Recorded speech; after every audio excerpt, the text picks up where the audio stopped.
Sanibonani guys, igama ngiqobile niphathela amazibela e-homecoming ngomhla ka-14 January. Guys, nangu Sifiso ezalelwa yinja endlini. Unkosikazi wakhe-ke uMaNkwanyana usemane wajika emva kokumthola phela echitha noZethu. Umane nje waphenduka-ke manje intombi esencane itshitshe uqobo lwayo. Wamane nje wakhohlwa ukuthi yena ushadile futhi unanomntwana noSifiso. Ngayizolo-ke bekade ehambile ethaveni kaShwabi eyodluxuza khona ephuza notshwala. Kuthe kusanjalo-ke kuba khona ubhuti odlala isinuka wawina izolo u-150 and-ke bashilo ukuthi namhlanje kuzobe kuyi-competition yesibili yesinuka ozowina uzothola u-300 kanti-ke uNtombo uthi yena esasemncane wayedlala isinuka so uyoqhudelana nalowo bhuti namhlanje. Bekade ebhizi-ke esefonini eqoba amaveji esho ukuthi hey, kwaze kwamnandi izolo, kwaze kwamnandi ukuphila. Ekusho nje lokho engazi ukuthi ibhubesi eluSifiso liyangena. Ube ukungena nje uSifiso wamane umhlutha ifoni wathi cima lento. Wathi yini manje Sifiso? Wathi sengizwile wena ukuthi izolo bukade ubhizi uyihluxuza uphuza notshwala. Wathi ukwenzelani lokho? Athi ha, buza labo akade uzwa ngabo lezi ndaba.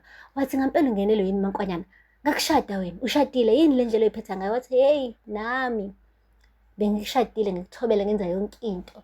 Kodwa-ke emva kokuthi uchithe noZethu, hayi-ke nami ngesikhathi sokuthi ngiyikhethe mina sengiphila impilo yami-ke manje. Ha guys, wathi ukuthela wagana unabo uSifiso ezwa phela uMaNkwanyana ekhuluma kanje.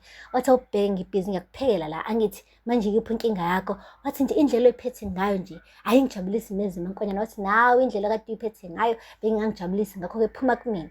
Hayibo guys, washo wancapha. Wathi uncaphela bani? Hayibo wagova noma uMaNkwanyana. Guys, akupheli lapho. Ugirl uhambile waya esitolo wathenga ujini, imagine, wagqoka ngisho iskipa esingekho overlapping. Waqeda lapho washintsha i-hairstyle, iduku phansi, washaya straight back ugirl, washaya ngisho i-baby hair. Uthe suka lapho wahamba waya lapha ethaveni la kade phela uzodlala nesinuka-ke nalo bhuti lo ube-champion ngayizolo. Yeyi, ubekade wina uNtombo ebephuza utshwala wakhe ngala. Ayeyeye, uSifiso-ke ufikile khona-ke ezomlanda. Kumane kwaba muncu guys ethaveni. Umane nje wamdonsa ngengalo, wambeka nje eduze komnyango. Wathi ufunani la? Wathi hayi, ngiyadlala, uyabona nawe ngiyadlala. Esho ukuthi udlala isinuka, acabanga njalo. Umakoti wonke ugqoka ibhuluka kashuqulile udlala isinuka emathaveni.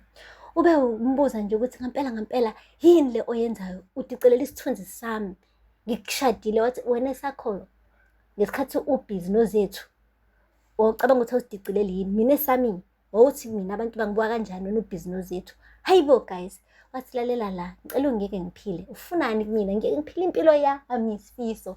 Hayibo guys, wathi ngakuthela ngenyongo wena. Kusho uSifiso wathi hey, ukube ngangazi ukuthi uzongithithela ngangeke ngivume ngisho ungivuma ukuthi ungithele ngaleyo nyongo. Wathi cela ungeke futhi cela ungeke. Hayibo guys, uMaNkwanyana ushintshile guys.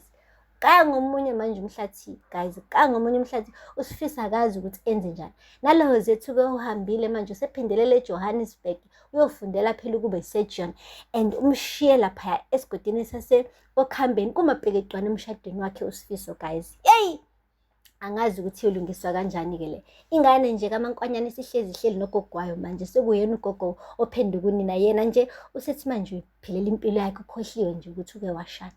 Guys, asazi-ke ukuthi yozala nkomonike uma konje. Aphela lapho amazibela namhlanje, ningakhohlwa ukusubscribe, nilike, comment. Until next time, bye.